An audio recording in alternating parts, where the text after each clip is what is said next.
All right, Sam, today we're gonna shoot a video I've been wanting to do for a while, and it's actually gonna be called Lake Oswego FAQ.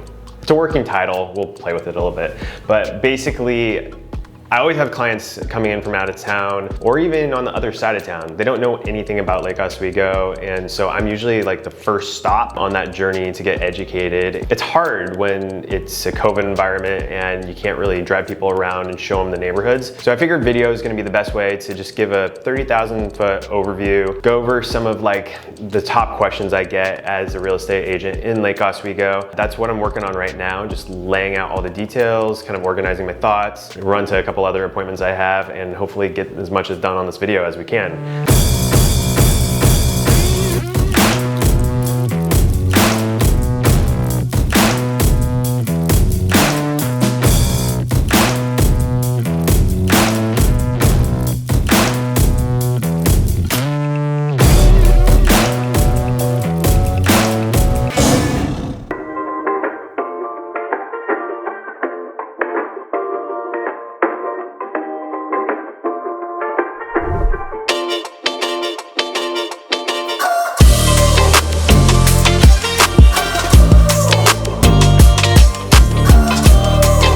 Okay, I'm about to go into a house that my buyer has under contract on Lakeview Boulevard in Lake Oswego. This is basically known as like the Miami Vice house. It's been on the market for probably 9 months. It's had a sale fail before, and we're now kind of just finding out some of the reasons why that first sale fail probably happened. So this whole week we've been here with contractors evaluating everything from the roof to the siding to the windows. We're hoping to come to some sort of agreement on how to move this deal forward. But in the meantime, it's a beautiful day, so check out the backyard and the views of why this house is listed in the mid 2 millions in Lake Oswego.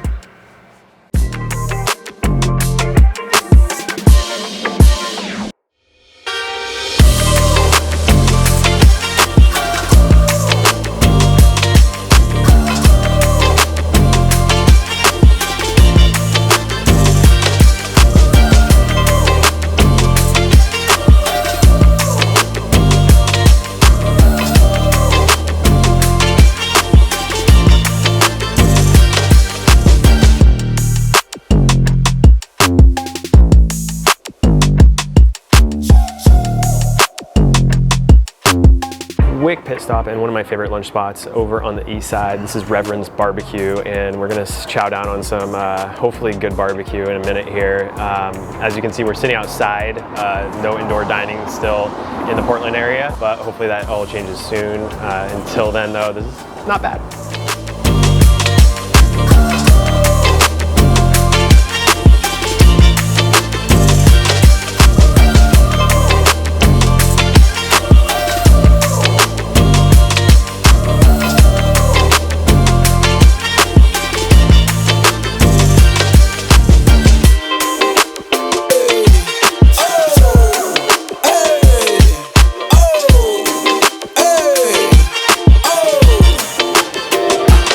Just got back from the east side where my client was looking at a property on Waverly. It was a section of the neighborhood he was actually targeting last year, but nothing came up last year. So he ended up buying over in Lake Oswego. He's about to remodel that house. We're actually gonna be doing another video on that whole process. So I'm excited to show you that in the future. But in the meantime, you know, it's the end of the day, probably made 40, 50 calls. We've got to finish this video to get it out on time. So Sam, let's do it.